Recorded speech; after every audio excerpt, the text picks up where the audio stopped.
ونسلم على رسوله النبي الكريم المكين الحنين الكريم الرؤوف الرحيم. أما بعد فأعوذ بالله من الشيطان الرجيم. بسم الله الرحمن الرحيم. والذين هاجروا في الله من بعد ما ظلموا لنبوئنهم في الدنيا حسنة ولأجر الآخرة أكبر لو كانوا يعلمون. صدق الله مولانا العظيم. أو كما قال الله تبارك وتعالى في مقام آخر في شان حبيبه: إن الله وملائكته يصلون على النبي يا أيها الذين آمنوا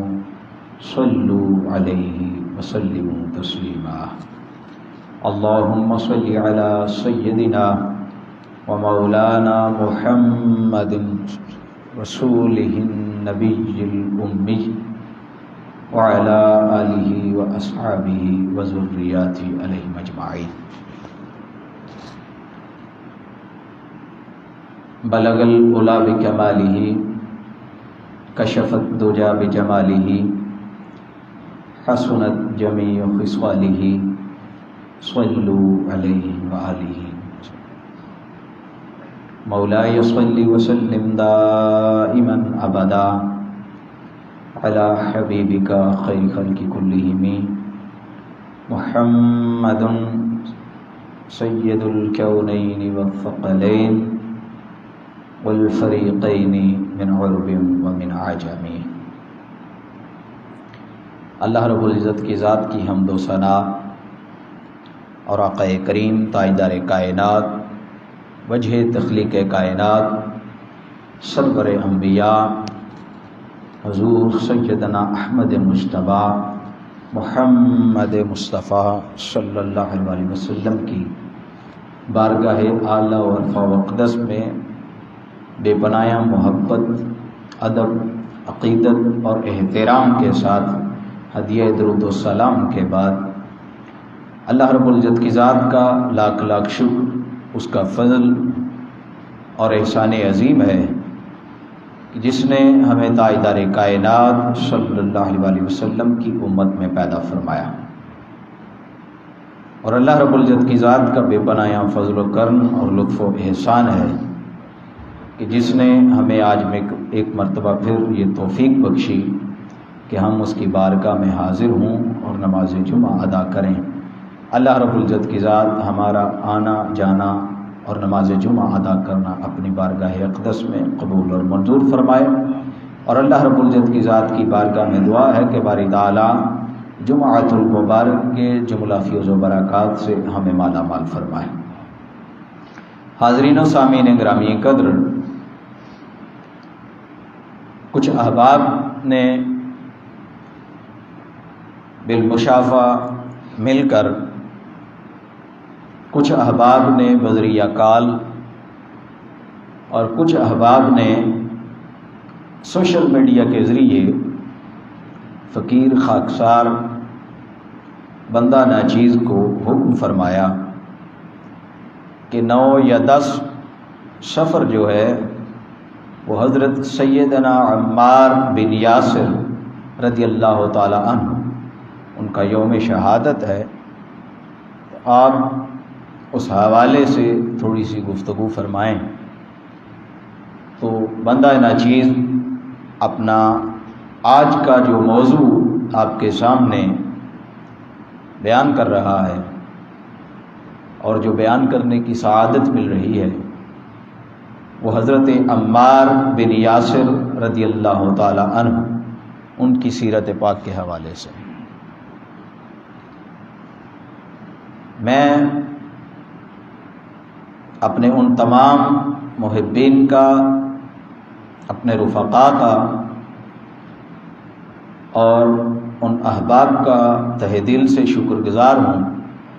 کہ جنہوں نے بے انتہا مصروفیت میں میرے ذہن سے جو بات اتر گئی تھی انہوں نے مجھے وہ یاد دلایا، اور میں اس قابل ہوا کہ میں اس موضوع پر گفتگو کر سکوں، اور میں ان کا شکریہ ادا کرتا ہوں کہ جنہوں نے میری توجہ اس طرف مبذول کروائی۔ پھر میرے محترم مہمان خطاب جمعہ کی سماعت کے لیے تشریف لائے، میں تہہ دل سے ان کا بھی شکریہ ادا کرتا ہوں، اور جتنے احباب بذریعہ سوشل میڈیا میری گفتگو کو سن رہے ہیں، اپنا قیمتی وقت نکال کر گفتگو سن رہے ہیں، میں ان احباب کی بارگاہ میں بھی ہدیہ تشکر پیش کرتا ہوں۔ اللہ رب العزت کی ذات آپ کا آنا جانا، سننا سنانا اپنی بارگاہ اقدس میں قبول اور منظور فرمائے۔ حاضرین و سامعین گرامی قدر، میں نے آپ حضرات کے سامنے قرآن مجید فرقان حمید کی سورہ النحل، اس کی آیت نمبر 41 کو تلاوت کرنے کا شرف حاصل کیا ہے، جس میں اللہ رب العزت کی ذات نے ارشاد فرمایا، والذین ہاجروا فی اللہ من بعد ما ظلموا، وہ لوگ جنہوں نے اللہ رب العزت کی ذات کے راستے میں ہجرت کی ہے، جنہوں نے اللہ رب العزت کی ذات کے راستے میں اس کی راہ میں ہجرت کی ہے، من بعد ما ظلموا، کہ ان سے پہلے ان کے اوپر بڑا ظلم کیا جاتا تھا، ایک ظلم کے پہاڑ ان کے اوپر توڑے جاتے تھے، اور بے انتہا ظلم اور جبر کے بعد وہ ہجرت کرتے ہیں، تو پھر لَنُبَوِّئَنَّهُمْ فِي الدُّنْيَا حَسَنَةً، تو یہ جو دنیا ہے، اس دنیا میں بھی ہم ان کو بہترین ٹھکانہ دینے والے ہیں، بہترین ٹھکانہ، وَلَأَجْرُهُ الْآخِرَةِ أَكْبَرُ، اور پھر آخرت جو ہے، آخرت میں ان کا حصہ بڑا کثیر ہے، اور آخرت میں جو کچھ اللہ رب العزت کی ذات ان کو اجر عطا فرمائے گی وہ اجر بہت بڑا اجر ہے، وَلَأَجْرُ الْآخِرَةِ أَكْبَرُ، آخرت کا اجر بہت بڑا ہے اس دنیا کے مقابلے میں، لَوْ كَانُوا يَعْلَمُونَ، کاش کہ وہ اس راز کو سمجھ جائیں۔ تو یہ جو آیہ مبارکہ ہے، یہ کثیر ائمہ اہل سنت اور کثیر ائمہ اہل حدیث و سیرت اور کثیر جو مفسر قرآن ہیں، ہر کسی نے اس آیہ مبارکہ کو نقل کر کے نیچے یہ بالاجماع لکھا ہے کہ یہ حضرت عمار بن یاسر رضی اللہ تعالی عنہ، یہ آیہ مبارکہ ان کے حوالے سے ہے۔ کیوں؟ اس لیے کہ حضرت عمار بن یاسر رضی اللہ تعالی عنہ، ان کی شخصیت اور ان کی ذات وہ ذات ہے کہ جب آقا علیہ الصلوۃ والسلام نے اعلان نبوت فرمایا، تو اعلان نبوت فرمانے کے بعد جو ابتدائی چند لوگ جنہوں نے اس وقت دعوت حق کو قبول کیا اور آقا علیہ الصلوۃ والسلام کا ساتھ دیا اور اسلام لانے میں اول رہے، ان میں حضرت عمار بن یاسر رضی اللہ تعالیٰ عنہ وہ بھی شامل ہیں۔ اور پھر غزوہ بدر سے لے کر جنگ صفین تک جتنی بھی جنگیں اور جتنے بھی مارکے ہوئے اور جتنے بھی غزوات ہوئے، یہ حضرت عمار بن یاسر ہر اس غزوے اور جنگ میں شریک رہے۔ غزوہ بدر میں شریک تھے، غزوہ احد میں شریک تھے، غزوہ خندق میں شریک تھے، حنین میں شریک تھے۔ تو یہ سارے جو غزوات اور جنگیں ہوئیں، جمل میں بھی وہ شامل رہے، پھر صفین میں وہ شامل رہے، نہروان میں وہ شامل رہے۔ تو اس طرح حضرت عمار بن یاسر رضی اللہ تعالیٰ عنہ، آپ کی شخصیت وہ ہے کہ آپ اسلام لانے والے جو اول لوگ ہیں ان میں تو شامل ہیں ہی، لیکن اس کے بعد کوئی غزوہ اور کوئی جنگ ایسی نہیں ہے جہاں حضرت عمار بن یاسر شامل نہ ہوئے ہوں، اور غزوہ بدر میں یہ شامل رہے، بدری سے آپ ہی ہیں یہ حضرت عمار بن یاسر رضی اللہ تعالی عنہ۔ پھر ان کی جو والدہ محترمہ ہیں حضرت سمیہ وہ بھی سب سے پہلی اسلام کی شہید ہیں. اسلام کی راہ میں جو سب سے پہلی خاتون شہید ہوئیں لوگوں کے ظلم اور جبر سے، وہ حضرت عمار بن یاسر کی والدہ تھی، حضرت سمیہ. اور بعض روایات میں آتا ہے کہ ابو جہل نے ان کو نیزے مار کے تو شہید کیا تھا. تو یہ وہ صحابی ہیں. مختصر سا میں نے آپ حضرات کے سامنے ان کا تعارف وہ عرض کر دیا ہے. اب ابن ماجہ کی حدیث نمبر 150 حضرت عبداللہ بن مسعود رضی اللہ تعالی عنہ وہ روایت کرتے ہیں کہ سب سے پہلے جنہوں نے اسلام کا اعلان کیا ان میں حضرت ابوبکر شامل تھے. حضرت ابوبکر کے بعد حضرت عمار تھے، حضرت عمار کی والدہ تھیں، پھر حضرت صہیب تھے، پھر حضرت بلال تھے، اور پھر حضرت مقداد تھے جنہوں نے اوائل دور میں اسلام قبول کیا. اور آقا علیہ الصلوۃ والسلام وہ چونکہ اپنے چچا حضرت ابو طالب رضی اللہ تعالی عنہ ان کے زیر کفالت تھے اور ان کے ساتھ رہتے تھے، اس لیے وہ چونکہ سردار بھی تھے تو آقا علیہ الصلوۃ والسلام کو مشرکین نے کچھ نہیں کہا. حضرت ابو طالب علیہ السلام کی پناہ میں تھے. اور پھر حضرت ابو بکر الصدیق رضی اللہ تعالی عنہ وہ بچ گئے اپنے قبیلے کی وجہ سے کہ قبیلے نے ان تک کوئی تکلیف نہیں آنے دی، اور باقی جو افراد بچ گئے ان سب کو مشرکین مکہ جو تھے انہوں نے پکڑ لیا، پکڑ کر لوہے کی زریں پہنائی، لوہے کی زریں پہنائی اور سلگتی ہوئی آگ کے اوپر ان کو لٹایا اور تپتی ہوئی دھوپ میں، اس چمکتی دھوپ میں ان کو تپتی ہوئی ریت کے اوپر لٹاتے رہے اور اس طرح ان کو اذیتیں دیا کرتے. اور بعض صحابہ کرام رضوان اللہ اجمعین وہ یہ فرماتے ہیں کہ لوگوں حضرت بلال حبشی رضی اللہ تعالی عنہ ان کو جو تکالیف اور مصائب آئے حضرت عمار بن یاسر کے مقابلے میں حضرت بلال کے مصائب کچھ نہیں تھے. حضرت عمار بن یاسر کے اوپر ظلم کے اتنے پہاڑ توڑے گئے کہ حضرت بلال کی جو اذیتیں ہیں وہ اذیتیں حضرت عمار کے مقابلے میں کوئی اہمیت نہیں رکھتی. یعنی اتنی کم اذیتیں حضرت بلال کو، وہ اذیتیں کم نہیں تھیں، حضرت بلال کی بھی اذیتیں کوئی کم نہیں تھیں. ان کے سینے کے اوپر پتھر رکھ دیا جاتا، تپتی ہوئی ریت کے اوپر لٹا دیا جاتا، ان کی زبان کے اوپر کوئلہ رکھ کے جلا دی گئی. لیکن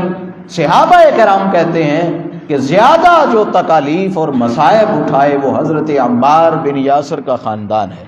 ان کی والدہ ہیں، ان کے والد ہیں اور یہ خود ہیں. پھر اسی طرح حضرت عمر بن حکم وہ بتاتے ہیں کہ حضرت عمار رضی اللہ تعالی عنہ ان کو اتنی سزائیں دی جاتی اور اتنی تکالیف دی جاتی کہ وہ بعض اوقات ان کا حال یہ ہوتا کہ ان کو خود معلوم نہ پڑتا کہ وہ اپنی زبان سے کیا کہہ رہے ہیں. تکلیف اور شدت کی تکلیف سے اس طرح کا حال ہو جاتا کہ ان کو معلوم نہیں ہوتا تھا کہ وہ کیا کہہ رہے ہیں. اور یہی حال حضرت صہیب رضی اللہ تعالیٰ عنہ ان کے بارے میں بھی منقول ہے کہ ان کے ساتھ بھی اسی طرح کا سلوک کیا جاتا. اور وہ حضرت عمر بن حکم وہ بتاتے ہیں کہ یہ سورہ النحل کی جو 41 نمبر 41 آیت نمبر ہے یہ انہی حضرات کے لیے اللہ رب العزت کی ذات نے نازل فرمائی تھی. پھر حضرت عمار بن یاسر یہ سیر اعلام النبلاء میں اس کو لایا ہے. حضرت عمار بن یاسر بدر سمیت آقا علیہ السلام کے ساتھ تمام غزوات میں شریک رہے، ہر غزوے میں وہ شریک تھے. پہلے انہوں نے حبشہ کی طرف ہجرت کی، حبشہ کی طرف ہجرت کرنے کے بعد واپس جب وہاں سے آئے تو پھر مدینہ المنورہ کی طرف ہجرت فرمائی. یہ 2 ہجرتیں حضرت عمار بن یاسر نے کی. پھر صحیح بخاری حدیث نمبر 3287، حضرت علقمہ رضی اللہ تعالیٰ عنہ وہ بیان کرتے ہیں کہ میں ملک شام گیا اور میں نے وہاں جب لوگوں سے ملاقات کی تو میں نے وہاں لوگوں سے پوچھا کہ کیا تمہارے پاس آقا علیہ السلام کے صحابہ میں سے کوئی نامور شخصیت موجود ہے؟ تو انہوں نے کہا ہاں، حضرت ابو درداء رضی اللہ تعالی عنہ وہ موجود ہیں۔ تو میں نے ان سے یہ پوچھا کہ کیا تمہارے پاس ایسا شخص موجود نہیں ہے جسے اللہ رب العزت کی ذات نے اور رسول اللہ صلی اللہ علیہ وسلم نے یہ بتا دیا ہے کہ بھائی شیطان تم سے دور بھاگتا ہے، شیطان سے تمہیں پناہ مل گئی ہے، اب شیطان تمہارے قریب نہیں آ سکتا؟ اور میری مراد حضرت عمار بن یاسر تھے رضی اللہ تعالی عنہ، کہ وہ ایسے شخص تھے کہ اللہ رب العزت کی ذات نے اور آقا علیہ السلام نے ان کو شیطان سے پناہ دے دی تھی، شیطان ان کے قریب نہیں آ سکتا تھا۔ پھر حضرت عمار بن یاسر رضی اللہ تعالی عنہ، آپ کی شخصیت ایک ایسی شخصیت ہے کہ آپ سر تپا سراپا ایمان ہیں، سر تپا سراپا ایمان ہے، اور ایمان آپ کی ہڈیوں میں، آپ کے جوڑوں میں اور ہڈیوں میں موجود گودے تک ایمان اتر چکا ہے۔ کیسے؟ حضرت امام نسائی انہوں نے 5007 نمبر پر حدیث کو روایت کیا ہے کہ رسول اللہ صلی اللہ علیہ وسلم کے صحابہ کرام میں سے ایک صحابی وہ بیان کیا کرتے ہیں کہ رسول اللہ صلی اللہ علیہ وسلم نے فرمایا کہ عمار ایک ایسا شخص ہے کہ ایمان اس کے جسم میں بھر گیا ہے اور اس کے جوڑوں تک، اس کی ہڈیوں تک اور اس کی ہڈیوں میں موجود گودے تک بھی ایمان اتر چکا ہے، اب ایمان اس سے نکل نہیں سکتا۔ یہ کیوں فرمایا؟ کہ جب فرمانے کی آقا علیہ السلام کے یہ فرمانے کی وجہ یہ تھی کہ جب حضرت عمار بن یاسر پر مشرکین اور کفار مکہ نے بے انتہا تکالیف ان کو دیں، پریشانیاں دیں، اذیتیں دیں، تو وہ کہا کرتے تھے کہ یہ جو ہمارے لات عزا اور منات ہیں ان کو خدا مان لو اور محمد الرسول اللہ صلی اللہ علیہ وسلم ان کی تنقیص کر دو، پھر ہم جان چھوڑیں گے ورنہ ہم تمہیں زندہ نہیں چھوڑیں گے۔ تو ایک دفعہ جان بچانے کے لیے حضرت عمار بن یاسر رضی اللہ تعالیٰ عنہ انہوں نے یہ کلمات کہہ دیے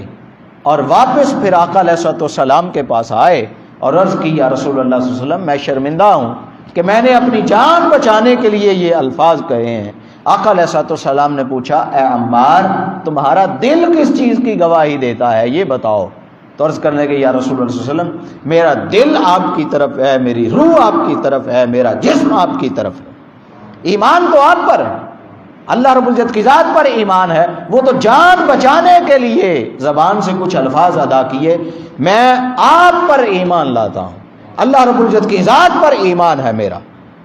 تو آقا علیہ السلام نے جب یہ سنا تو آقا علیہ السلام نے فرمایا کہ آئندہ بھی اگر ایسی کوئی صورت پیش آ جائے کہ وہ تمہیں نہ چھوڑیں، تکالیف اور مصائب تمہارے اوپر پہاڑ توڑ دیں، تو پھر بھی ان الفاظ کو دہرا کر تم اپنی جان بچا سکتے ہو، کیونکہ ایمان تمہارے جوڑوں میں اتر چکا ہے۔ اب کوئی ڈر اور خطرہ نہیں ہے کہ شیطان تم پر حملہ آور ہو جائے یا تم ایمان سے نکل جاؤ، یہ دونوں خطرات اب ٹل چکے ہیں۔ آئندہ بھی اگر کوئی ایسا مسئلہ ہو تو پھر بھی تم اپنی جان بچا سکتے ہو، یہ آقا علیہ السلام نے فرمایا۔ اور اسی تناظر میں پھر آقا علیہ السلام نے یہ حدیث بیان فرمائی اور فرمایا کہ یہ عمار بن یاسر ایک ایسا شخص ہے کہ ایمان اس کے جوڑوں میں اور اس کی ہڈیوں میں اور اس کے گوشت میں اور اس کے ہڈیوں کے گودے تک اتر چکا ہے۔ پھر حضرت مناوی رحمت اللہ علیہ وہ بیان کرتے ہیں کہ حضرت عمار بن یاسر ان کی شخصیت ایسی ہے کہ حضرت عمار کے رگوں پے میں اور ان کی ہڈیوں میں ایمان اس طرح رچ بس گیا ہے کہ اب ایمان کو ان کے جسم سے جدا کرنا ناممکن ہو چکا ہے۔ اب ایمان ان کے جسم سے جدا نہیں ہو سکتا، اس لیے کہ کفار مکہ نے ان کو اذیتیں دیں اور آقا علیہ الصلوۃ والسلام نے حکم فرما دیا کہ آئندہ بھی اذیتیں دیں تو اپنی جان بچا لینا، ایمان اب تم میں سے خارج نہیں ہو سکتا۔ اور پھر فتح الباری میں فرماتے ہیں کہ یہ خوبی صرف اس ایک شخص میں پیدا ہو سکتی ہے کہ جس شخص کو اللہ اور اللہ کا رسول شیطان مردود سے پناہ دے دے، جو شیطان مردود کی پناہ میں آ جائے، اللہ کی پناہ لے لے، اللہ کے رسول کی پناہ لے لے، یہ صرف اور صرف اس شخص کے لیے ہے۔ پھر اسی طرح آقا علیہ الصلوۃ والسلام نے حضرت عمار بن یاسر رضی اللہ تعالی عنہ، ان کی جو سیرت ہے، ان کی زندگی ہے، امت کو یہ سبق دیا اور حکم فرمایا کہ یہ جو میرا عمار ہے اس کی سیرت کے اوپر چلا کرو، اس کے طریقے کو اپنایا کرو۔ جامعہ ترمذی 3799 نمبر حدیث جامعہ ترمذی میں حضرت حذیفہ بن یمان رضی اللہ تعالی عنہ، اور یہ حضرت حذیفہ وہ شخص ہیں جو تاجدار کائنات صلی اللہ علیہ وسلم کے رازدان ہیں، جو رازدار رسول اللہ صلی اللہ علیہ وسلم ہیں کہ آقا علیہ السلام نے منافقین کے نام ان کو بتائے ہوئے تھے۔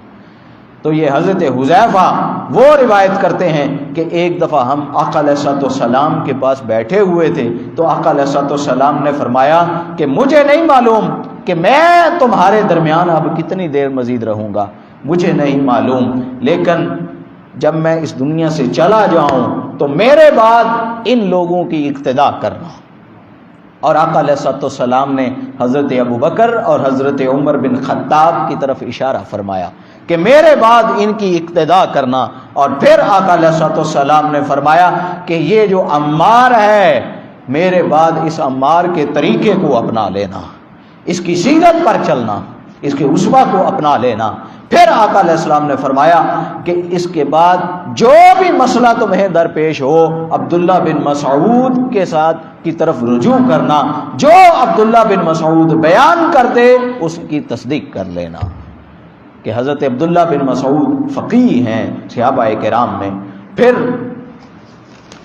امام البانی نے بھی اس حدیث کو صحیح الاسناد کہا ہے۔ پھر عبداللہ بن ابو حذیل رحمۃ اللہ علیہ وہ بیان فرماتے ہیں کہ میں نے حضرت عمار بن یاسر رضی اللہ تعالیٰ عنہ آپ کو دیکھا کہ آپ 1 درہم کا راشن خرید رہے ہیں، 1 درہم کا راشن خرید رہے ہیں۔ آپ نے وہ راشن خریدا اور راشن خرید کر اپنی کمر پر اٹھا لیا اور جا کے غریبوں اور یتیموں میں بانٹ دیا۔ تو میں جب یہ حالات دیکھ رہا تھا تو میں دیکھتے حیران رہ گیا کہ یہ شخص، یہ تو عمار بن یاسر کوفہ کا گورنر ہے، اور گورنر کوفہ خود بازار جا کر 1 درہم کا راشن خرید رہا ہے اور اپنی کمر پر لاد کر جا کے غریبوں اور یتیموں کو بانٹ رہا ہے۔ یہ کوفہ کا جب گورنر تھے، کوفہ کے حضرت عمار بن یاسر، حضرت عمر بن خطاب نے آپ کو کوفہ کا گورنر لگایا تھا، تو اس وقت آپ کے حالات یہ تھے کہ امت کا درد آپ کے اندر کتنا تھا۔ پھر حضرت عمار بن یاسر رضی اللہ تعالیٰ عنہ، ان کے حوالے سے بخاری میں ایک حدیث ہے 2812 نمبر 2812، یہ حدیث ہے حضرت ابو سعید خدری رضی اللہ تعالی عنہ وہ روایت کرتے ہیں کہ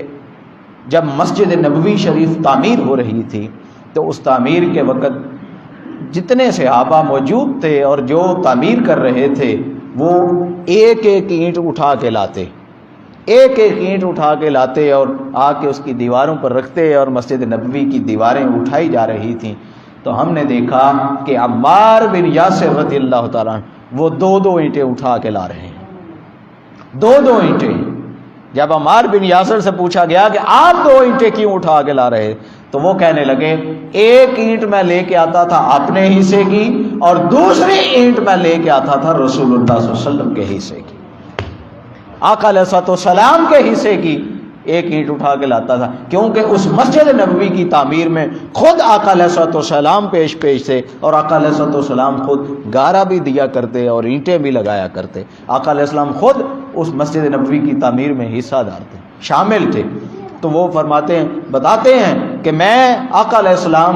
میں اچھا نہیں سمجھتا کہ آقا علیہ الصلوۃ والسلام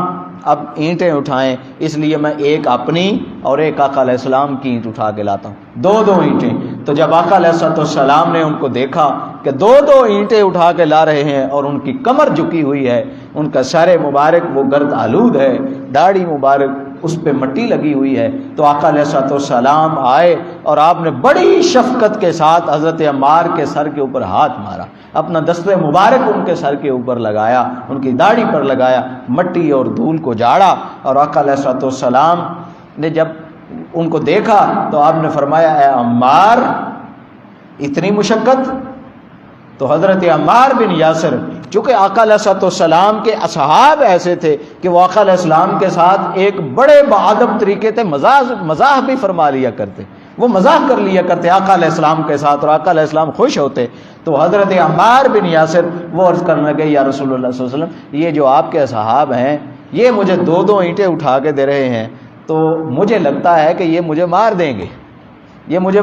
گے، یہ میرے اوپر اتنا وزن لاد رہے ہیں اور اتنا وزن مجھے اٹھانے کا کہہ رہے ہیں۔ تو حضرت آقا علیہ الصلوۃ والسلام نے جب یہ سنا تو آپ نے فرمایا اے عمار یہ تمہیں نہیں ماریں گے، تقتلہ فئۃ الباغیہ،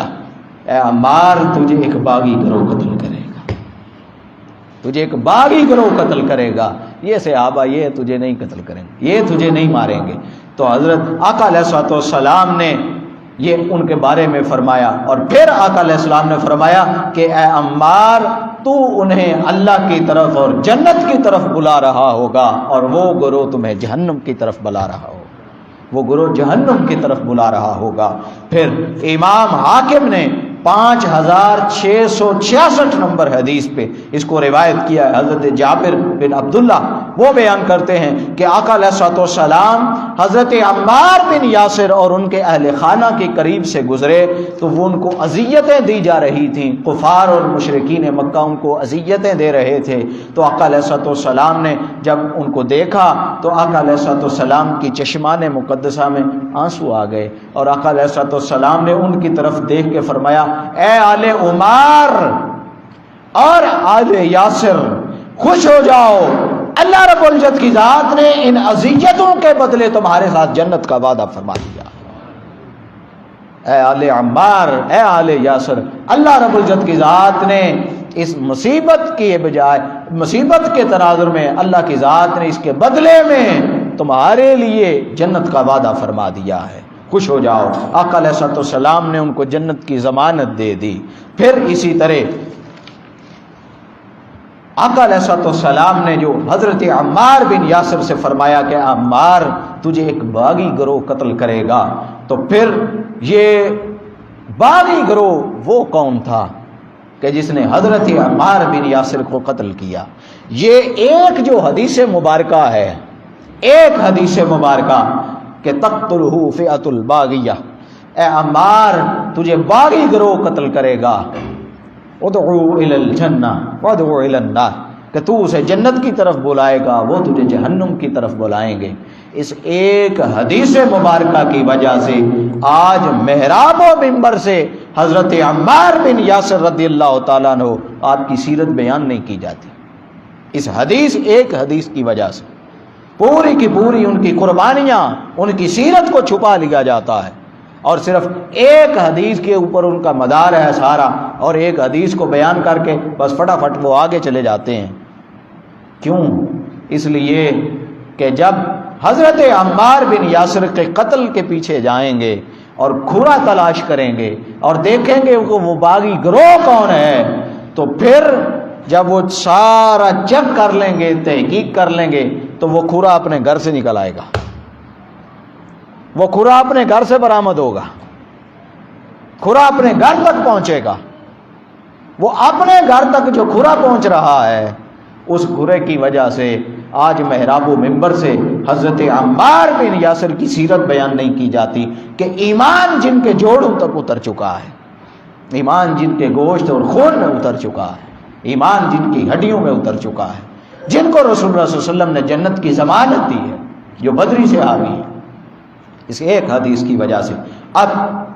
وہ حضرت عمار بن یاسر رضی اللہ تعالیٰ عنہ، یہ خصائص کبریٰ ہے میرے سامنے۔ پھر اس کے بعد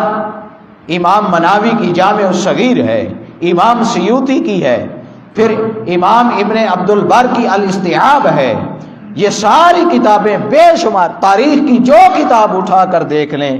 ہر کتاب میں ایک ہی آپ کو چیز ملے گی کہ وہ گروہ جس نے حضرت عمار بن یاسر کو قتل کیا وہ گروہ شامی فوج کا گروہ تھا اور حاکم شام کا گروہ تھا وہ۔ اور حاکم شام کون تھے؟ حضرت معاویہ۔ ان کے گروہ نے حضرت عمار بن یاسر کو قتل کیا۔ پھر اسی طرح آگے مزید جب اس کی تحقیق میں جائیں تو پھر یہ پتہ چلتا ہے کہ حضرت عمار بن یاسر صحابہ کرام رضوان اللہ علیہم اجمعین وہ آقا علیہ الصلوۃ والسلام کے حکم کے وجہ سے، آقا علیہ السلام کے فرمان کی وجہ سے حضرت عمار بن یاسر رضی اللہ تعالیٰ عنہ کے پیچھے پیچھے رہتے اور ان کی اقتداء کرتے اور دیکھتے کہ حضرت عمار بن یاسر رضی اللہ تعالیٰ عنہ وہ کس سے جنگ کرتے ہیں، کس کے خلاف جنگ کرتے ہیں، کہاں کہاں جھکتے ہیں، کیا کرتے ہیں۔ جہاں حضرت عمار بن یاسر جاتے، جس گروہ کے خلاف عمار بن یاسر جنگ کرتے، صحابہ کرام اسی طرف جھک جاتے۔ جس کا ساتھ حضرت عمار بن یاسر دیتے، صحابہ کرام اسی کے ساتھ ہو جاتے۔ اور حضرت عمار بن یاسر نے حضرت مولا علی المرتضیٰ کرم اللہ وجہ الکریم کے ساتھ اپنی زندگی گزاری، اور حضرت عمر بن خطاب کے اس دنیا سے چلے جانے کے بعد وہ حضرت علی المرتضیٰ کے ساتھ ہو گئے، اور پھر انہوں نے ساری زندگی حضرت علی المرتضیٰ کے ساتھ گزاری۔ پھر اسی طرح جب حضرت عمر بن خطاب رضی اللہ تعالیٰ عنہ انہوں نے کوفہ کا گورنر بنایا تو حضرت عمر بن خطاب نے خط لکھا اور فرمایا، اے کوفہ والو جان لو کہ میں نے تمہارے اوپر جو حاکم مقرر کیا ہے وہ رسول اللہ صلی اللہ علیہ وسلم کا برگزیدہ صحابی ہے، اور پھر میں نے اس کا وزیر عبداللہ بن مسعود کو بنایا ہے۔ یہ دونوں احباب آقا علیہ الصلوۃ والسلام کے برگزیدہ صحابی ہیں، ان کی عزت کرنا، ان کی تکریم کرنا اور ان کے ساتھ جھگڑا نہ کرنا اور ان کی پیروی کرنا۔ پھر اسی طرح جنگ صفین کا جو معاملہ ہے، حضرت ابو عبد الرحمن سلمی وہ بیان کرتے ہیں کہ صحابہ کرام اور ہم حضرت علی المرتضیٰ کے ساتھ تھے، ہم نے دیکھا کہ حضرت عمار بن یاسر وہ جس طرف جھکتے تمام صحابہ کرام اسی طرف جھک جاتے، جس کے خلاف جنگ کرتے سارے صحابہ اس کے خلاف جنگ کرتے۔ پھر وہ کہتے ہیں کہ ہاشم بن عتبہ بن ابی وقاص وہ حضرت عمار کے ساتھ مل کر جنگ لڑ رہے تھے، تو حضرت عمار بن یاسر وہ ان سے فرمانے لگے کہ اے ہاشم کھل کے جنگ کر، اے ہاشم کھل کے جنگ کر، تمہیں نہیں پتا کہ جنت ہمیشہ تلواروں کے سائے میں رہتی ہے، جنت ہمیشہ تلواروں کے سائے میں رہتی ہے۔ خدا کی عزت کی قسم، خدا کی عزت کی قسم، جب تک میری جان نہیں چلی جاتی اس وقت تک میں ان سے لڑتا رہوں گا۔ اور پھر ہاشم سے وہ کہنے لگے، اے ہاشم سن لے، آج کا دن وہ دن ہے کہ جس دن مجھے قتل کر دیا جائے گا اور آج میں اپنے صاحب سے محمد مصطفیٰ صلی اللہ علیہ وسلم سے ملوں گا، آج میں اپنے دوستوں سے حضرت ابو بکر و عمر و عثمان سے ملوں گا۔ اور جان لو کہ رسول اللہ صلی اللہ علیہ وسلم نے فرمایا تھا کہ اے عمار تمہاری جو آخری خوراک ہوگی، جو آخری مشروب تم پیو گے وہ دودھ ہوگا، جان لو آج میں رسول اللہ صلی اللہ علیہ وسلم کی بارگاہ میں پیش ہو جاؤں گا۔ پھر حضرت عمار بن یاسر لڑنے لگے اور جنگ کرتے رہے، حتیٰ کہ ایک شخص نے آپ کو قتل کر دیا، اور جب آپ زخمی تھے ابھی روح پرواز نہیں کی تو آپ کسی نے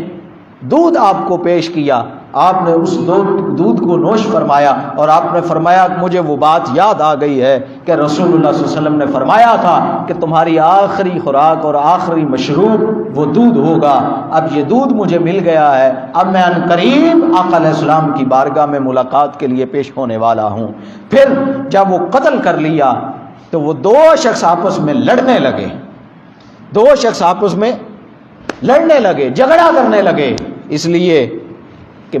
ایک کہنے لگا میں نے عمار کو قتل کیا ہے، دوسرا کہنے لگا میں نے عمار کو قتل کیا ہے. تو جب یہ جھگڑا سنا تو جھگڑا سننے کے بعد حضرت عمر بن العاص وہ کہتے ہیں کہ اے بدبختو، تم دونوں جہنم کے لیے لڑ رہے ہو،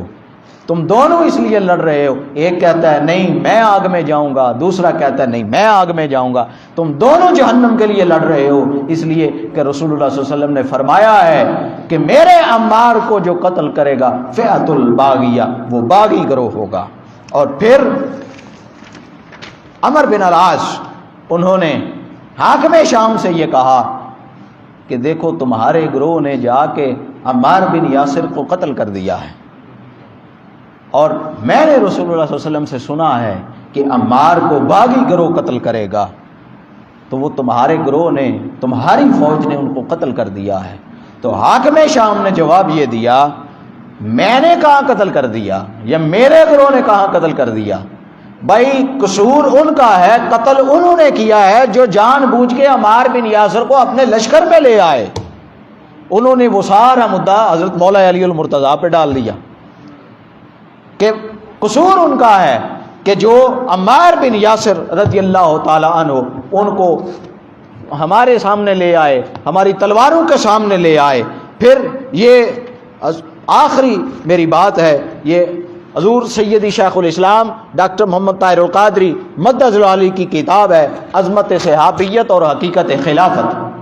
یہ جتنا میں نے آپ کے سامنے گفتگو کی ہے یہ زیادہ تر حصہ اس کتاب میں موجود ہے، اور کچھ نوٹس ایسے ہیں کہ جو میں کتاب سے مناسب سمجھتا ہوں کہ آپ کو بتا دوں. اور یہ آخری 2-3 میرے جملے ہیں، پھر اجازت ہے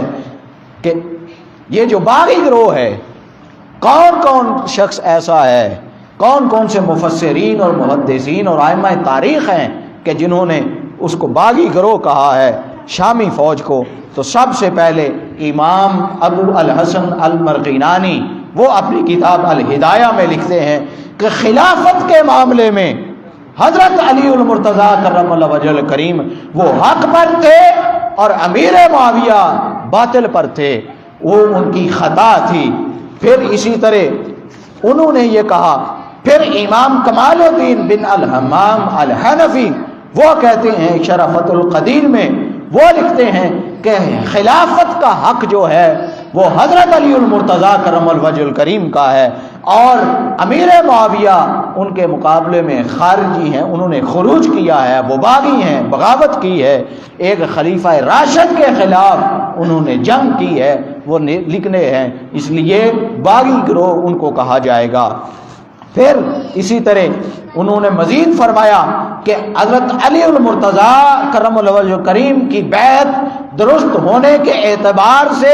استحقاق یہ ہے کہ خلافت کے حقدار ہی وہ لوگ تھے، حضرت علی المرتضیٰ کرم اللہ وجہ الکریم ہی خلیفہ حق تھے. لہذا حضرت علی المرتضیٰ کرم اللہ وجہ الکریم کے مقابلے میں امیر معاویہ نے جو مارکے کیے جنگ صفین اور دوسرے، ان پہ وہ حق پر نہیں تھے، وہ باغی گروہ تھا،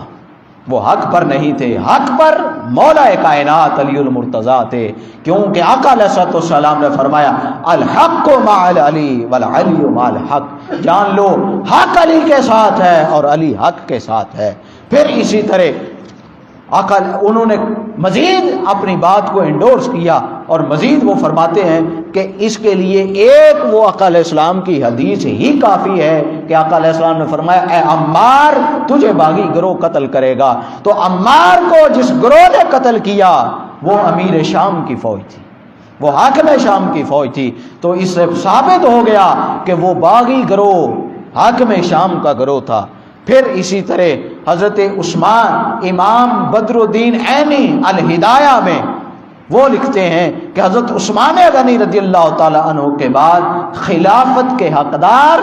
مولا علی المرتضیٰ کرم اللہ وجہ الکریم ہی ہیں، اور اہل سنت کے نزدیک حضرت علی المرتضیٰ کی خلافت کو قبول نہ کرنے والا شخص وہ باغی ہے، وہ باغی ہے جس نے حضرت علی المرتضیٰ کی خلافت کو مانا نہیں ہے، پھر اس کے خلاف خروج کیا ہے اور بغاوت کی ہے۔ پھر اسی طرح ملا علی قاری وہ اپنی مشکات المصابیح کی شرح مرقات المفاتیح میں لکھتے ہیں کہ آقا علیہ الصلوۃ والسلام نے جو فرمایا کہ اے عمار تجھے باغی گروہ قتل کرے گا، تو اس وقت باغی گروہ کون تھا؟ وہ بتاتے ہیں کہ باغی گروہ وہ تھا کہ جس نے خلیفہ برحق اور خلیفہ راشد کے خلاف جنگ بپا کی، جس نے خلیفہ راشد کے خلاف خروج کیا، بغاوت کی، وہ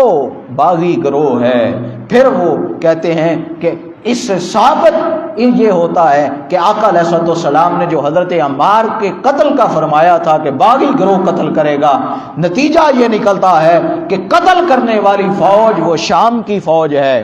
اور اس کے بادشاہ پیچھے معاویہ ہیں، لہذا وہ باغی ہیں اور وہ خروج ہے ان کا، خطا ہے ان کی۔ پھر آقا علیہ الصلوۃ والسلام کہ جتنے صحابہ اس میں شہید ہوئے وہ سارے کے سارا بار جو ہے وہ اہل شام کے اوپر جاتا ہے۔ پھر امام مالک وہ کہتے ہیں لوگوں جان لو حضرت عمار بن یاسر ان کو شام کی فوج نے اور معاویہ کے گروہ نے قتل کیا ہے، انہوں نے شہید کیا ہے، اور پھر وہ اس حدیث کے مطابق سرکش ہیں، باغی ہیں، اور انہوں نے خلافت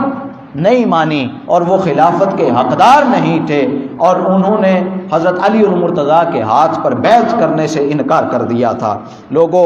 یہ وہ باتیں ہیں کہ جب ممبروں پر بیٹھ کر جنہوں نے آقا علیہ الصلوۃ والسلام کی اہل بیت کے ساتھ ظلم کیے، صحابہ کرام کے ساتھ ظلم کیے، حضرت عمار بن یاسر کو قتل کیا، ان کو بے گناہ شہید کیا، جب یہ ان کی شہادت کا کھرا تلاش کریں گے وہ اپنے گھر تک بات جاتی ہے۔ اس گھر کی وجہ سے لوگ اس شہادت کو بیان نہیں کرتے، ان کی سیرت کو بیان نہیں کرتے۔ ضرورت اس امر کی ہے